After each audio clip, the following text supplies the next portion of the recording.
Iyon ang ating kapatid na Rodel. Kung kapananampalataya kayo, mag-aabuloy naman kayo. Diba? Doon sa panahon at oras ng pag-aabuloy, pero hindi po ngayon. The prayer meeting natin ngayon, ano? At yung kapananampalataya naman na nag-aabuloy, kaya nag-aabuloy sa pananampalataya. Ngayon, problema nyo yun, pag halimbawa, siyempre hindi kayo pipigilan kung kayo bautisado na, bautisado na kayo hindi naman namin alam ang inyong kalooban. Pero kayo na pumigil sa sarili nyo. Kung hindi kayo kapananampalataya, kahit kayo'y nabautismuhan, whenever merong abuluyan o anumang bagay na pinagtutulong-tulungan ng mga sumasampalataya, huwag kayo makikibahagi.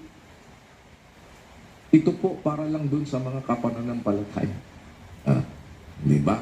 Pero you are free makinig dun sa mga, lalo na, mga panahon po natin, hindi pa naman po kayo bautisado, Kaya lang, baka mamaya sabihin naman ng panauhin ako po'y kapananampalataya, hindi pa lang po ako bautisado.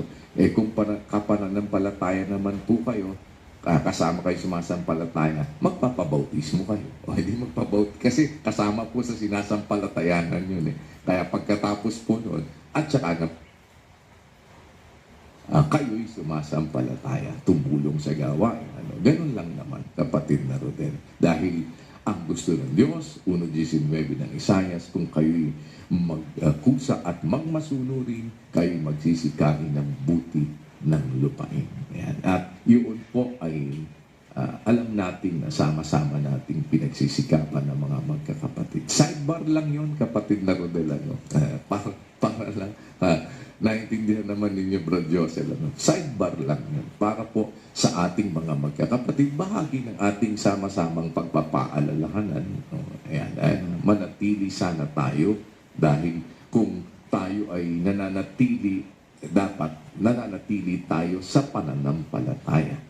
Dahil ang isang bagay na nakapaloob, siyasatin ninyo ang inyong sarili kung kayo nasa pananampalataya. Hindi ba ninyo alam na sa ganang inyong sarili, si Jesucristo ay nasa inyo, maliban na nga kung kayo'y itinakwil na.